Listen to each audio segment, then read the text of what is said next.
Olha só, o ministro Paulo Guedes da Economia determinou que não aconteçam mais eleições para o comando de fundos de pensão, como Prev do Banco do Brasil, Funcef da Caixa e Petros da Petrobras, diz a Folha. A partir de agora, o presidente e os demais integrantes da diretoria executiva deverão ser recrutados de forma independente no mercado.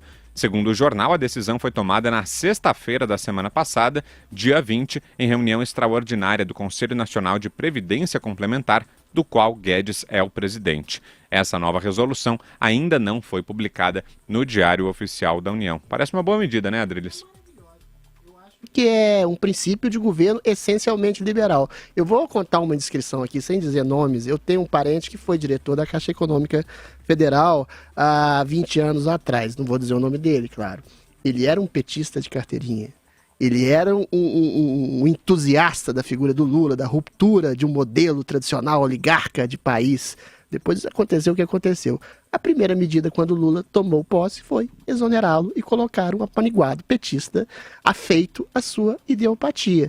Eventualmente, quando você coloca esses cargos a serem escolhidos pela competência no mercado, você extingue exatamente a percepção de um burocrata no poder, burocrata no mau sentido, que se estabelece, às vezes, sem nenhum tipo de competência, nenhum tipo de funcionalidade comprovada na sua história, do seu currículo, simplesmente para atender objetivos do governo.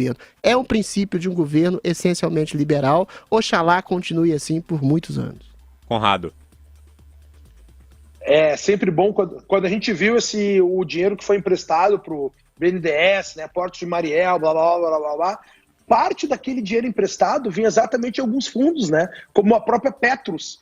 Então é para a gente ver, como Sócrates já dizia lá Platão escreveu A República, no seu capítulo 6, o Sócrates questionava, né, se qualquer um poderia exercer, se nós estamos num barco no meio do oceano, qualquer um dos marinheiros pode ser o capitão? Ou é melhor a gente escolher quem é o melhor deles, né? Então, eu acredito que esse questionamento da verdadeira democracia, escolher quem são os aptos a fazerem isso num pensamento mais liberal, é o extremo oposto da demagogia, que o Sócrates também dizia aí, relatado por Platão no capítulo 6 da República. Eu acho que a gente tá indo muito bem, cara. O Brasil tá entrando nas rédeas novamente aí, inacreditavelmente, porque quando eu votei no Bolsonaro, abri meu voto aqui, né? Eu votei nele para ele ser um pesticida contra a esquerda. E o que está aparecendo agora é que ele está sendo um ótimo adubo. Fala, Zé. É interessante que houve vários tipos de desvios de dinheiro público, dos dinheiros, né? A gente pode colocar no plural. Agora, o que mais me provocou indignação, houve vários, né? Foi os desvios de recursos dos fundos de pensão. Porque chegavam no Congresso Nacional aposentados, eles apostaram a vida inteira, né? Contribuíram ali. A estatal é uma mãe dupla, né? Porque faz os fundos de pensão, contribui com maior parte, né? O empregado contribui com pouco, e isso mantém um salário lá em cima, porque o aposentado de uma estatal, ele se aposenta com o INSS, e a diferença salarial, que é muito grande, essa diferença é paga pelo fundo de pensão. E aí, quando o PT chegou ao poder, decidiram colocar nos postos de comando destas fundações os petistas, e o objetivo era faturar. Esse era o objetivo. E aí a gente viu coisas assim ridículas, de tão graves.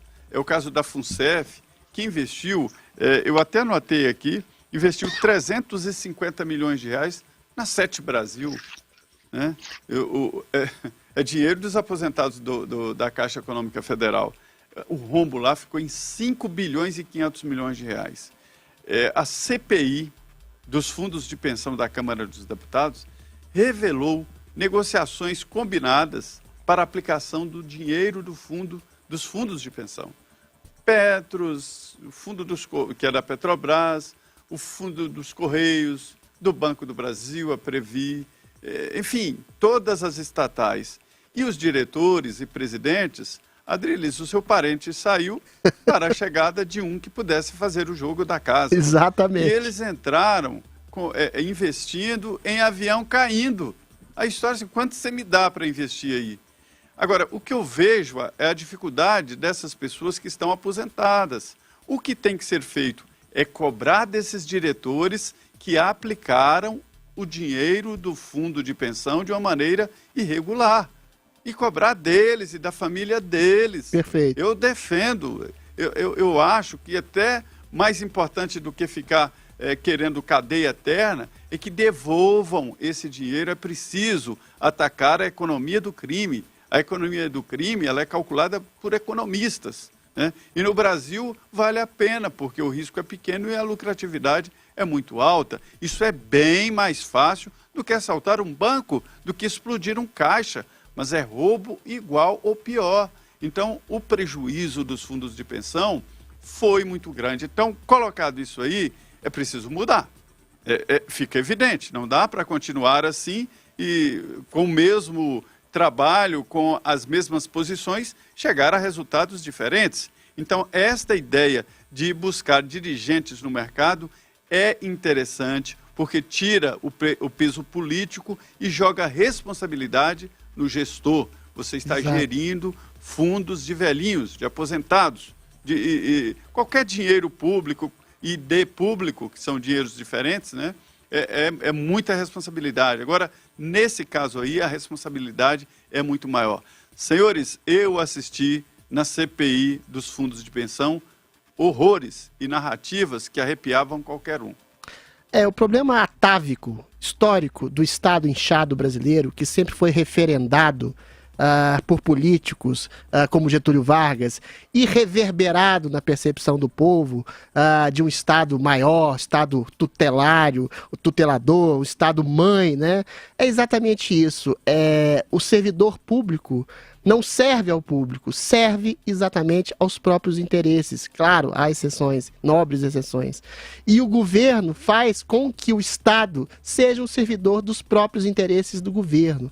É isso que as pessoas têm que perceber. Quando a gente fala em privatização, inserção de pessoas competentes, inserção de pessoas que são descobertas no próprio mercado, é exatamente para enxugar o mercado, não para diminuir as funções do Estado, mas estabelecer um Estado eficiente que serva simplesmente ao público e não sirva aos interesses egoístas, tanto dos servidores que vão lá para se locupletar, trabalhar pouco, ganhar muito, fazer um serviço de péssima qualidade, de medíocre qualidade, ou de um governo, estabelecer os interesses de um governo que se locupleta sim, que para um sonho utópico de melhorar a vida das pessoas, antes serve exatamente os próprios ministros, os próprios partidos, os próprios deputados, no caso de alguns, os próprios parentes de os próprios presidentes, né? Enfim.